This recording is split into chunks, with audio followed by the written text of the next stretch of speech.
부활의 주님, 주님만 만난 그 감격을 중심으로 오후 시간 말씀을 증가합니다. 오전 예배 사망 권세 이기신 주님의 찬란한 부활을 선포하고 기뻐하며 큰 기쁨과 감격으로 예배를 드렸습니다.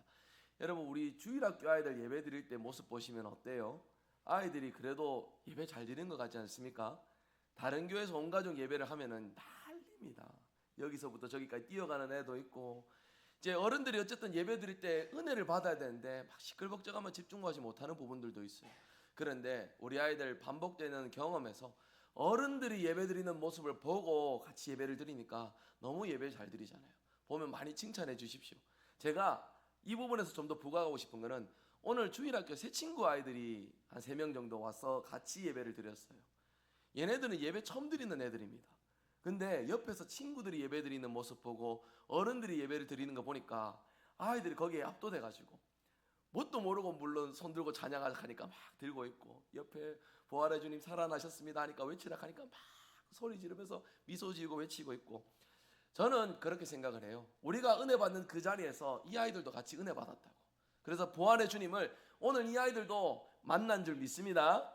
여러분, 참 놀랍지 않습니까? 부활의 주님을 통해서 받는 은혜, 우리의 삶의 원동력이 되고 힘과 능력이 돼서 이제 한 주 시작에도 우리가 흔들리지 않고 믿음으로 잘 살아갈 것 같은 그런 마음으로 우리 오전 예배를 드리는데, 오후 시간 되고 이제 집에 돌아갈 일들 생각하면은 집에 산적해져 있는 우리의 원래 삶의 무게와 주제들, 이거 마주하고 한 주간 동안 감당할 거 생각하면은 막막해지고 힘 빠지고 뭔가 좀 답답함도 느껴지는 것 같고, 그렇게 여겨지실지 모르겠습니다. 마치 오전에 활기차게 하루를 시작했는데 오후에 근심 걱정 염려로서 그늘진 그런 인간의 삶과 같지 않는가, 그런 생각이 들어요.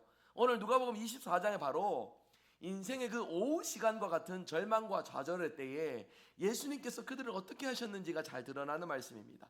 오전 시간에도 짧게 살펴봤지만 이 부분에서 우리가 기억할 것은, 부활의 주님을 만난 이들이 누렸던 이 기쁨, 이 은혜, 삶 가운데 주어진 삶의 자리에서도 넉넉히 믿음을 감당할 것 같은 그 귀한 모습, 이 모습을 보시며 저와 여러분에게도 부활의 주님을 통하여 힘과 능력이 전해지고 그 힘으로 세상 가운데 승리로 나아가시는 저와 여러분 되시길 주님의 이름으로 축복합니다. 3가지를 말씀을 통해 생각합니다. 부활의 주님께서 절망과 좌절 가득한 우리의 인생에 친히 찾아오셨음을 말씀을 통해 발견합시다. 누가복음 23장 읽진 않았지만 13절 이하 부분에 보면 두 제자는 슬픈 낯빛을 띠고 예루살렘에서 엠마오로 내려가는 길에 접어들었습니다. 그들은 예수님께서 이스라엘을 구원할 자로, 새롭게 하실 자로, 놀라운 변화와 놀라운 은혜의 역사가 나타날 것을 그렇게 믿고서 확신하면서 주님을 따랐는데, 그 결과가 무엇입니까? 십자가상에서 돌아가시고 3년간 그렇게 믿고 따랐던 수많은 무리들이 뿔뿔이 흩어지는 너무나도 참담한 상황에 이르게 되었습니다. 여러분, 그런 중에 그들이 엠마오로 가는 그 발걸음이 얼마나 무거웠을지를 생각해 보십시오. 평생을 믿고 확신하고 따라왔던 그 길에서 방향을 잃어버리고 좌초되고 낙심하는 그들의 그 슬픈 마음, 여러분, 그 슬픔의 자리에 주님이 찾아오셨음을 발견하셔야 돼요. 일상 가운데 만족과 기쁨과 평안의 자리가 아니라 애통함과 슬픔과 고된 자리에 부활의 주님께서 찾아와 주셨습니다. 15절에 그들이 서로 이야기하며 문의할 때에 예수께서 가까이 이르러 그들과 동행하여 주셨다, 이렇게 말씀을 합니다. 여러분, 그런 중에도 제자들은 주님을 제대로 알아차리지 못합니다. 누군가 자기들 곁에 와서 이런저런 조언을 해준다 싶은 정도로만 주님을 만났던 것이에요. 사랑하는 성도 여러분, 때로는 이 엠마오의 제자들의 모습이 우리의 모습이 아닐까, 그런 생각을 해봅니다.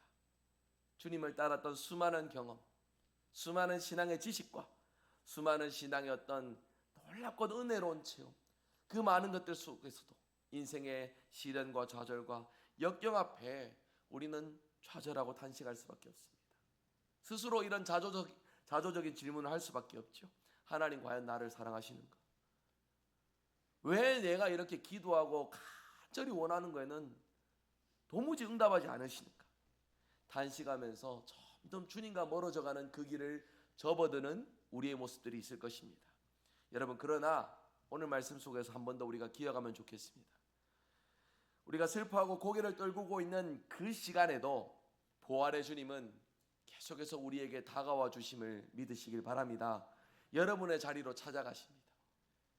영광 받고 박수 받고 높임 받는 그 자리에서와 나와 함께 하시는 정도가 아니라 내가 슬퍼하고 괴로워하고 낙심하고 답답해하는 그 자리에 부활의 주님께서 여러분을 찾아가시기를 원하신다는 이 놀라운 사실을 믿음으로 한 번 더 믿고 고백하면서 주님을 내 삶에 모시는 저와 여러분 되시길 주님의 이름으로 축복합니다. 두 번째입니다.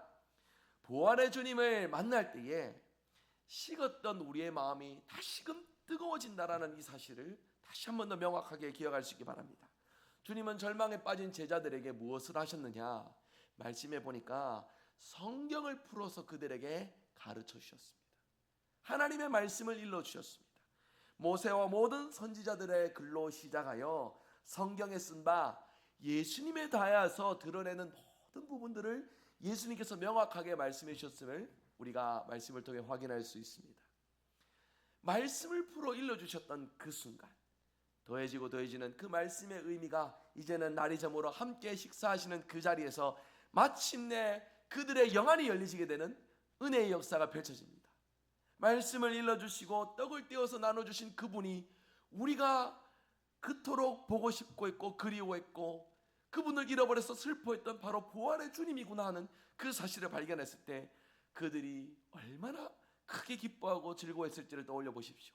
그런데 여러분, 단순히 그들이 기뻐했고 즐거운 것이 주님 부활하신 정도만 가지고서 기뻐했던 것이 아닙니다. 주님이 그들에게 일러주셨던 말씀을 다시 기억합니다. 32절 한번 다시 보실까요? 32절은 우리 한번 같이 읽어보겠습니다. 같이 읽습니다. 그들이 서로 말하되 길에서 우리에게 말씀하시고 우리에게 성경을 풀어주실 때에 우리 속에서 마음이 뜨겁지 아니하더냐 하고. 여러분, 오늘 내게 주시는 하나님의 말씀을 통하여서 내 영혼이 깨어나고 식었던 우리의 심령이 다시금 뜨거워지는 은혜가 있기를 주님의 이름으로 축복합니다. 여러분, 설교자의 말재주에 의해서 예배 시간에 은혜 받고 감동받는 것 아닙니다. 우리에게 역사하시는 성령께서 하나님의 말씀을 대할 때 우리 속에 영으로 역사하여 주셔서 이 말씀을 사모하는 자, 이 말씀대로 살아가기를 원하는 자, 그의 심령을 하나님께서 새롭게 하시고 사모하는 마음을 더하여 주시어 말씀대로 살고픈 은혜, 뜨겁게 말씀을 사모하면서 말씀대로 순종하는 은혜를 하나님께서 허락하여 주신 줄 믿으시기 바랍니다. 여러분, 그 은혜가 예수님 처음 만났을 때 그때 뜨거움, 뭔가 부흥의 자리, 은혜의 자리에 가서 말씀 받았을 때 도전받았던 강렬한 경험, 여러분 그때 역사하셨던 성령님과 지금 여러분 속에 역사하시는 성령님은 다릅니까? 다른 분이십니까? 아니에요. 같은 분이십니다. 차이가 있다면 뭘까요? 사모하는 우리의 마음, 우리의 마음이 얼마나 하나님 말씀을 사모하느냐에 따라서 여러분, 우리가 말씀을 통해서 받는 능력의 차이는 무궁무진합니다. 여러분, 우리가 부활절 한두 번 보냅니까? 우리 어른들 오늘 실버주일학교 시간에 제가 재밌는 주제로 말씀을 드렸습니다. 여러분, 부활절 계란 왜 먹는지 혹시 아세요? 모르시면 우리 실버주일학교 선배님들한테 가서 한번 물어보십시오.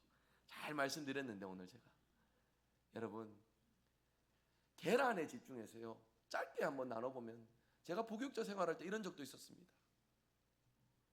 그 교육자실에 있는데 노크를 이렇게 하면은 볼일이 있어 오시는 거잖아요. 이렇게 오면은 뭔가 지금 좀 마음에 차 있어 오시는 거잖아요. 오셔갖고 이미 눈빛에서부터 화가 나 있어요. 와가지고 뭐라고 하냐면, 목사님, 성경에 부활절에 계란 먹으라는 내용도 없는데 교회에서 계란을 왜 줍니까?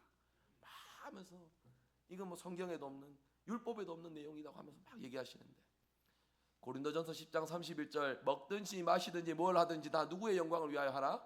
하나님의 영광을 위하여 하라. 게르만족이 로마에 점령당하고 처음에 복음을 접할 때에 개종하면서 그들이 봄에 누렸던 문화적 어떤 의미에서 봄의 여신 축제 때에 계란하고 고기를 많이 먹었습니다.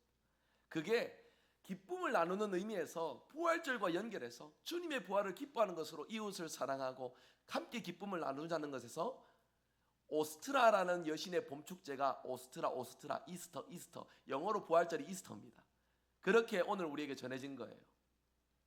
여러분, 이런 현상 속에 우리가 주목하면은 각자 사람들이 생각이 다르니까 불만만 쌓이고 원망하고 미워하는 마음들만 생깁니다. 그런데도 보세요. 이런 현상 속에서 누구를 주목하면은 예수님을 주목하면은 모든 것이 은혜의 주제가 됩니다. 오늘 제가 설교 시간에 한번 말씀드렸는데 계란 받으셔도 기쁨으로 나누십시오 했는데 혹시 나누신 분 계십니까? 점심때 나누실 예정으로 계신 분, 저는 나누시는 분 한번 봤습니다. 예. 여러분, 우리가 부활절 계란을 맛있게 드시는 의미도 좋지만은 내가 이 기쁨을 누구에게 나눌까에 주목하는 게 부활절이에요. 여러분에게 그러한 사모하는 마음이 있다면 주님은 여러분이 어떤 순간에 계신다 할지라도 여러분에게 찾아오셔서 말씀을 일러주시고 주님께서 주신 이 말씀의 교훈으로 우리 속에 놀라운 열정이 다시 회복되게 될 줄 믿습니다. 답답하고 교회에 오셔도 뭔가 은혜되지 않고 뭔가 도전받고 좀 더 뜨거운 열정을 원하시길 원한다면 주님께로 나아가십시오. 사모하는 마음으로 말씀을 붙드십시오. 여러분의 심령을 새롭게 하실 줄 믿습니다. 오늘 말씀 세 번째입니다. 부활의 주님을 만난 사람은 삶의 방향이 완전히 바뀝니다. 방향이 바뀐다는 사실에 주목합시다. 이제 이 엠마오의 제자들의 눈이 열려서 주님을 보니까 그들이 어떻게 행동을 했느냐. 33절 한번 같이 읽어볼까요? 33절 같이 읽습니다. 곧 그때로 일어나 예루살렘에 돌아가 보니 11 제자 및 그들과 함께한 자들이 모여 있어. 그 늦은 밤에 위험을 무릅쓰고 지금까지 희망 없이 너털너털 걸어왔던 엠마오로 향하는 길을 역행해서 희망을 품고 예루살렘으로 달려갔던 이 제자들의 모습을 떠올려 보십시오. 여러분, 엠마오는 도피 장소였습니다. 그들이 나름대로 예수님을 따랐다는 것에서 모함도 받고 핍박도 당하는 예루살렘의 그 환경을 위험을 피하기 위해서 갔던 도피 장소였어요. 그런데 다시금 그들은 가장 위험한 그 자리로 나아갑니다. 그러나 돌아갈 때의 모습은 전혀 달라요. 그전에는 희망 없이 도망갔었던 피난 갔었던 여정이지만 지금은 어떤 고난과 역경 중에도 마침내 가서 이 기쁜 소식을 전하겠다 싶은 마음으로 달려가는 희망찬 그들의 발걸음이었다라는 것입니다.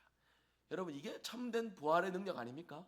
희망 없는 자가, 소망 없는 자가 하나님을 만남 속에서, 부활의 주님을 만남 속에서 인생의 기대와 주님 주시는 능력과 소망을 품고 삶의 자리로 뛰어가서 부활의 증인으로 살아가는 놀라운 은혜를 감당하는 것. 여러분, 엠마오의 제자들이 그랬듯이 저와 여러분도 그러한 삶을 살아가기를 주님의 이름으로 축복합니다. 제가 오후 시간 항상 설교할 때 들으면 무슨 생각 드냐면 이 문을 열고 나가면은 이제 시작되는 우리의 한 주간, 정말 그렇지 않습니까? 일주일의 시작을 주일 예배를 통해서, 여러분, 우리가 생각의 흐름을 좀 바꾸셔야 돼요. 주일이 일주일의 첫날입니다. 자꾸 끝날로 생각하세요.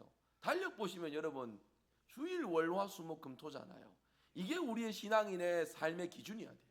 이 자리가 첫 자리입니다. 주님 주신 은혜를 품고 기대를 품고 이 문을 열고 나가면은 뭔가 이 날이 주말의 끝날같이 되면은 월요일 막막하지 않아요? 우리 집 아이들도 난립니다. 월요일 학교 가기 싫다고. 주말에는 제발 건들지 말라고 합니다. 얘들아, 니네는 집에서 대체 뭐하니? 밖에 나가서 좀 놀기도 하고. 아니, 주말에 쉬어야 된답니다. 이때 쉬어야 학교 간다고. 여러분, 우리가 참 그런 것 같아요. 월요일을 첫날로 생각하면은 힘 빠지는 주제밖에 없지 않습니까? 언제 금요일까지 주말까지 기다리나 싶은 마음. 그러나 여러분, 이 날이 첫날입니다. 주일을 첫날 삼아서 예배 때에 주님 주신 은혜를 사모하며 내게 사명의 자리로 가서 믿음으로 승리하라 말씀하신 주님의 그 말씀 붙들고 나아가면은 사망 권세 이기신 주님이 우리와 동행하여 주시어 삶의 자리에서 참을 수 있도록, 인내할 수 있도록, 그리고 그 속에서도 영광 돌릴 수 있도록 은혜로 역사하시는 줄 믿습니다. 저도 여러분 아시겠지만 참 성격이 희한합니다. 좋을 때는 천지 모르고 팔랑팔랑거리면 좋고, 안 좋을 때는 매우 안 좋음이 얼굴에 탁 서 있습니다. 못 감춥니다. 목회자라고 막 속된 표현 써서 죄송합니다. 목회자라고 억지로 폼 잡고 저한테는 평생의 숙제인 것 같아요. 저 그게 잘 안 되는 사람입니다. 좋을 때는 좋을 대로, 안 좋을 때는 안 좋을 대로 너무 그렇게 살아가는 제 모습이 때로는 너무나도 싫고 자괴감 밀려오는 순간들이 너무 많아요. 그런데 여러분, 세 번째 대지를 기억하십니까? 우리의 삶은 방향이 중요하다고. 내 인생 나를 향한 방향으로 달려가면은요 좌절하고 낙심할 주제밖에 없습니다. 그러나 우리는 서로를 바라보고 나를 바라봄이 아니라 우리는 누구를 바라봐야 됩니까? 하나님, 우리 독생자 예수 그리스도를 바라봄으로 나의 공로가 아닌 주님의 공로로 믿음으로 승리하는 복된 인생이 될 줄 믿습니다. 그렇게 이 문 박차고 나가실 때 아유 한 주간 후에 시작한 염려가 아니라 부활의 주님이 나와 동행하신다라는 기쁜 마음으로 여러분 주님과 함께 승리의 자리로 나가시는 저와 여러분 되시길 주님의 이름으로 축복합니다. 오늘 말씀 맺습니다.